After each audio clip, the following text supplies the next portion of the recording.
Hello everyone, today I'm showing you how to create an email alias in your ColdFusion's control panel. It's one of my favorite tricks for email, great for any business, and it takes less than 2 steps to do. And if you don't know what an email alias is, think of it as a nickname for your regular email. For example, creating an alias for billing department will forward emails sent to billing to your primary email or the one that you choose so that all those emails are in one inbox. It cuts down on the need to open multiple email accounts and have multiple inboxes.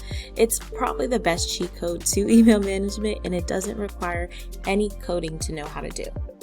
Once you logged into your control panel, go ahead and click forwarding under email. We're going to click add.